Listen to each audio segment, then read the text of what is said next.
Bonjour et bienvenue dans cette formation consacrée à Blender. Alors aujourd'hui je vais vous montrer comment naviguer dans l'éditeur de la vue 3D sous Blender.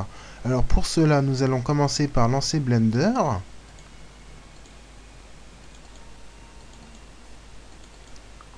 Voilà, Blender est lancé.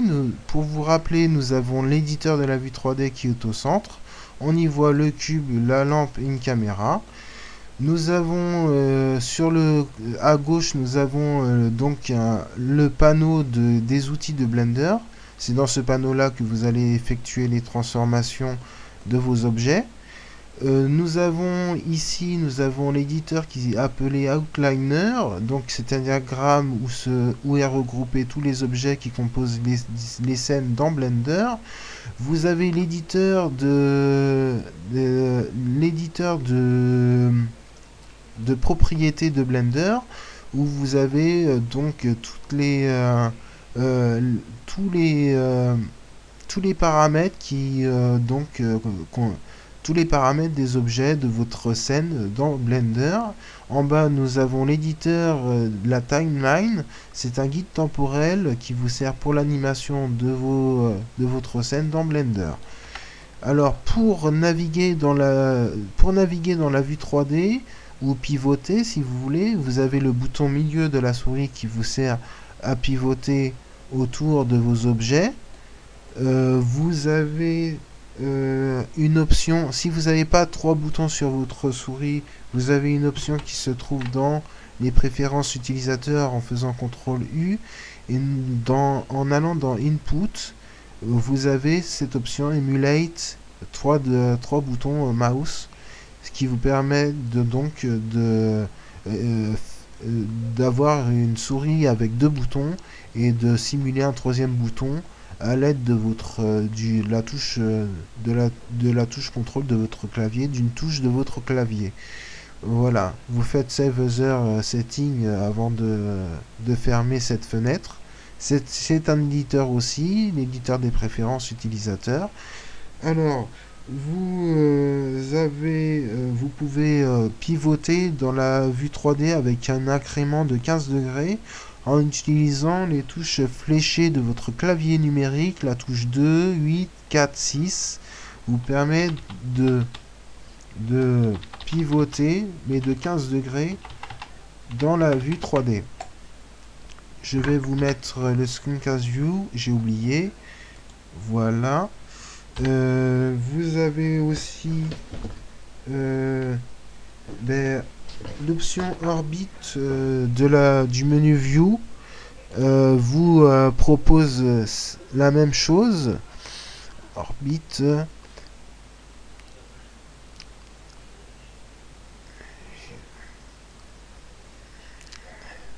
View, perspective de navigation. Voilà. L'option Orbit View vous propose la même chose que la touche 2, 4, 6, 8 de votre clavier numérique. Vous pouvez modifier la valeur de l'incrément en allant dans le panneau des préférences, dans l'onglet interface. Alors dans les préférences utilisateurs, onglet interface, vous pouvez voilà la rotation, modifier la valeur de la rotation dans cette case là, dans cette boîte de dialogue là, pardon, et puis la sauvegarder en faisant Save Other Setting. Vous avez aussi la possibilité de décaler votre vue horizontalement et verticalement sans changer l'orientation du point de la vue. Donc c'est en faisant, là par exemple, si je me mets en vue comme ça, je maintiens la touche CTRL enfoncée et j'utilise les touches du clavier numérique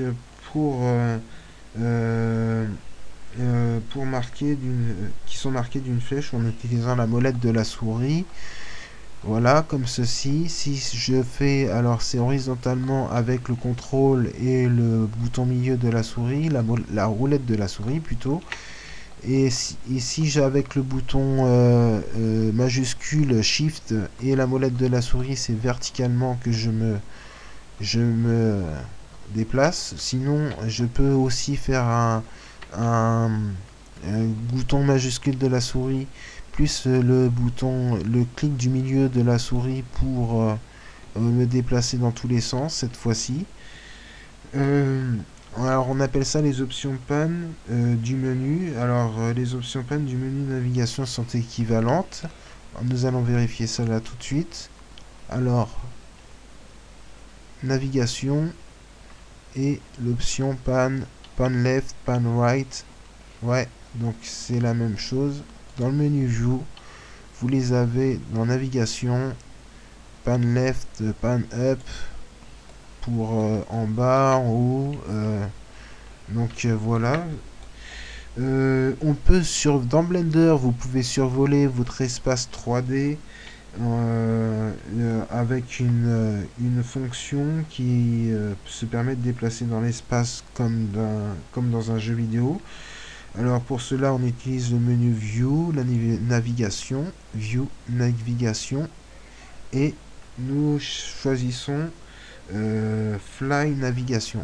Fly Navigation, vous l'avez ici. Et vous donc, c'est avec la souris que vous dirigez donc les mouvements, et avec la molette de la souris pour avancer, arrière pour reculer, ce qui nous permet donc ça vous permet de vous déplacer dans la vue 3D comme si vous étiez dans un jeu vidéo en fait, hein. Pour l'arrêter, on appuie sur échappe. Le raccourci clavier, c'est Shift F, Shift F, F, et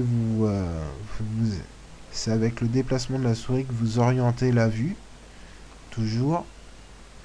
Et puis, alors c'est marqué, c'est marqué en bas, Enter, pas d'Enter pour confirmer, Escape pour annuler, la touche Tab pour avoir la gravité en fait. Donc si on appuie dessus, on tombe. W pour avancer. W pour avancer. Là j'avance. W. A pour me déplacer à droite, à gauche. D pour me déplacer à droite. S pour reculer. Alors W, A, S, D. Vous voyez qu'on se déplace. Vous avez le bouton Shift qui vous permet de se déplacer plus rapidement. Alors le bouton Shift enfoncé plus le déplacement avec A, S, D, W. Donc W pour avancer, S pour reculer. On dirige la caméra avec la vue plutôt avec la souris elle-même. Et donc pour sortir du mode de navigation échappe, hein, et vous sortez du mode de navigation.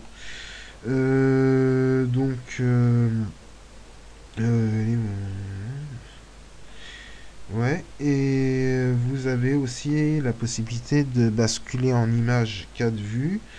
Alors dans les anciens, ouais. Alors top, font, right, caméra. Alors la vue caméra dans Blender, c'est avec la touche 0. La vue de face dans Blender, c'est avec la touche 1 du clavier numérique. Touche 3 du clavier numérique, c'est la vue de droite. Et touche 7 du clavier numérique, la vue de dessus. On peut avoir les opposés de ces vues en appuyant simplement sur CTRL. Donc CTRL 7 pour la vue de dessous, 7 pour la vue de dessus, 1 pour la vue de face, CTRL 1 pour la vue de derrière, et 3 pour la vue de droite, CTRL 3 pour la vue de gauche. Vous avez la vue caméra avec la touche 0. Quand vous allez donc pour les rendus, c'est la caméra qui fait c'est la vue de dans la vue caméra que vous ferez vos rendus. Vous avez la touche 5 qui vous permet de passer en mode ortho ou perspective. La perspective reproduit ce que voit l'œil humain, tandis que la vue orthographique est une vue simplement pour où il n'y a pas de perspective du tout. Donc aussi vous avez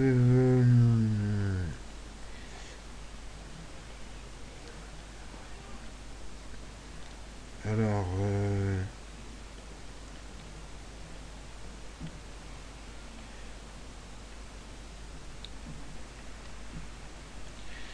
Donc avec la touche avec la touche N, on ouvrait donc le panneau des propriétés de la vue 3D. Et dans les propriétés, vous avez une option.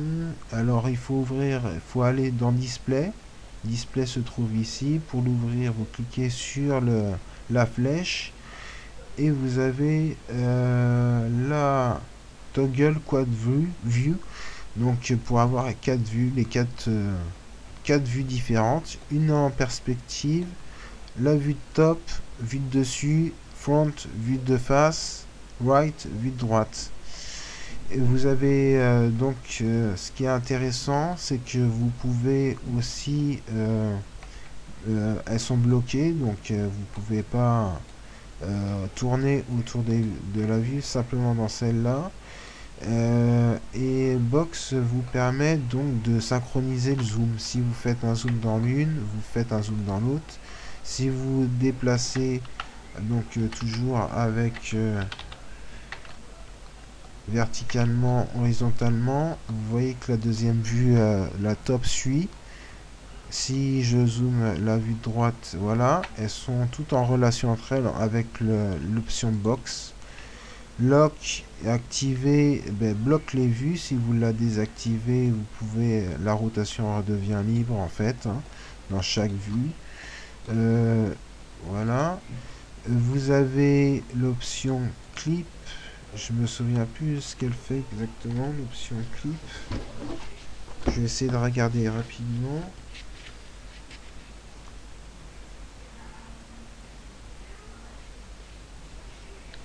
C'est pour limiter l'affichage des objets à ceux visibles dans toutes les vues.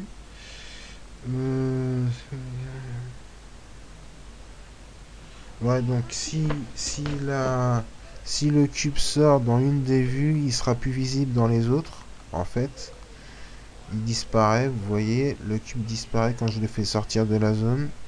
C'est simplement pour ça, clic, que ça sert à ça. Vous avez un raccourci clavier pour, au lieu d'aller dans Toggle Quad View, vous avez le touche CTRL ALT Q. C'est le raccourci clavier pour activer donc cette commande, cette option.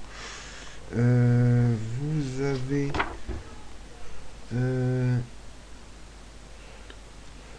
on peut verrouiller le centre de la vue sur un objet. Alors on ouvre la colonne des propriétés, c'est déjà fait. Avec la touche N, c'est donc le panneau des propriétés de la vue 3D. Et dans le panneau View, donc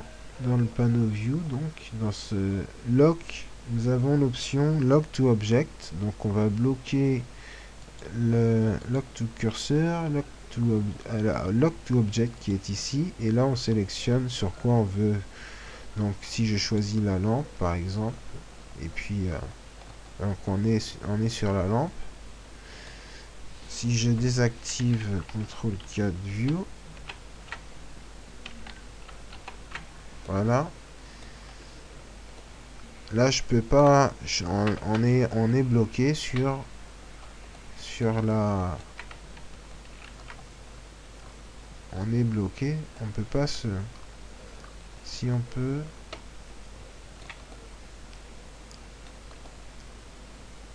Ouais, la rotation est contrainte en fait sur. Alors, elle était où cette option? Sur la lampe. Voilà. On peut se bloquer sur n'importe quel objet. Alors on peut le rentrer littéralement quand vous avez une scène avec plein d'objets, vous rentrez littéralement. Soit et ce sera dans une liste. Là pour l'instant nous avons 3 objets dans notre scène, donc c'est pas. On peut se bloquer sur la caméra aussi, sur n'importe quel objet. On désactive là maintenant sur la croix, la vue se centre et se verrouille sur l'objet. On ne peut plus décaler la vue, même si l'option Rotate Around Sélection est activée. On peut donc se bloquer sur la vue caméra aussi. Lock Camera to View. Et là, je peux donc... on est bloqué sur la vue caméra. Ça veut dire que là, si je sors de la vue caméra, je rappuie sur 0, je suis dans la vue caméra. Si j'active l'option Lock to View Camera, ben, je peux me déplacer, mais la caméra est, on reste en vue caméra. Donc très pratique pour ajuster votre objet dans la vue caméra. C'est pour les rendus, très pratique pour ça. Nous avons aussi une autre option pour la caméra qui peut vous servir. Par exemple, si vous voulez bloquer votre caméra, faire un tracking sur vos objets, vous faites CTRL ALT 0 et le CTRL ALT 0 déplace automatiquement la caméra dans la vue, dans l'orientation de la vue où vous vous trouvez. Voilà. Vous avez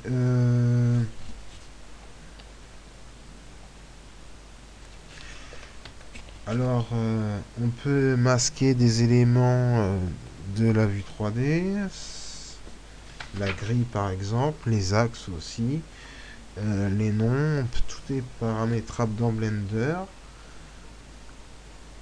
Je peux vous le montrer, c'est en allant dans Display. Là, vous avez seulement rendu background. La grille qui est ici, vous pouvez la désactiver. Les axes, Z. Là, je peux enlever les axes, enlever la grille. Il y en a qui préfèrent modéliser comme ça. Moi, je préfère quand même garder mon axe XY. On peut aussi définir le nombre de lignes qu'on en a dans la grille. Et puis l'échelle de la grille aussi. Hein. Ça peut vous servir. Le nombre de subdivisions. Ça peut vous servir aussi.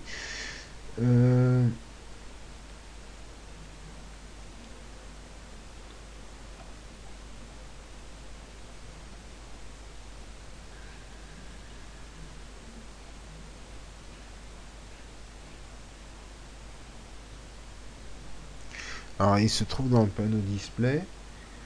Alors,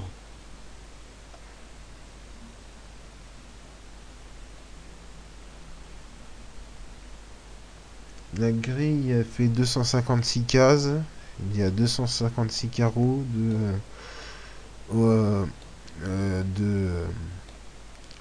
en subdivision. Les subdivisions fait 256 carreaux. Vous avez les propriétés. Alors, grille de floor pour la cacher, bien sûr. On peut modifier la valeur des lignes.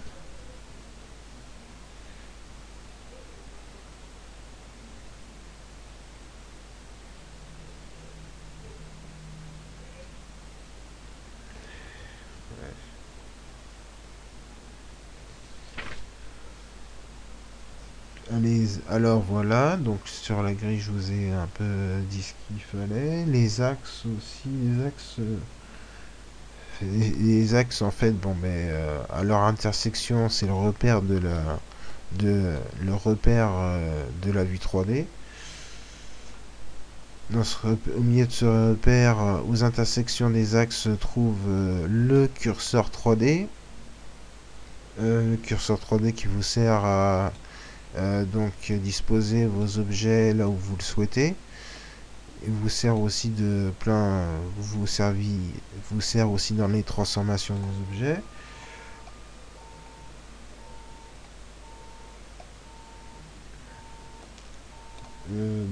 Voilà. Bon, je vais pas aller plus loin sur ce tutoriel, je voulais simplement vous parler vraiment des différentes fonctions, des différents outils que vous avez à disposition pour naviguer dans la vue 3D. Je pense que j'ai fait le tour. Je vous remercie d'avoir suivi cette vidéo. Si ça vous plaît, n'hésitez pas, ou si ça vous plaît pas, n'hésitez pas à commenter, à donner vos commentaires. Et j'espère vous revoir très bientôt. Merci.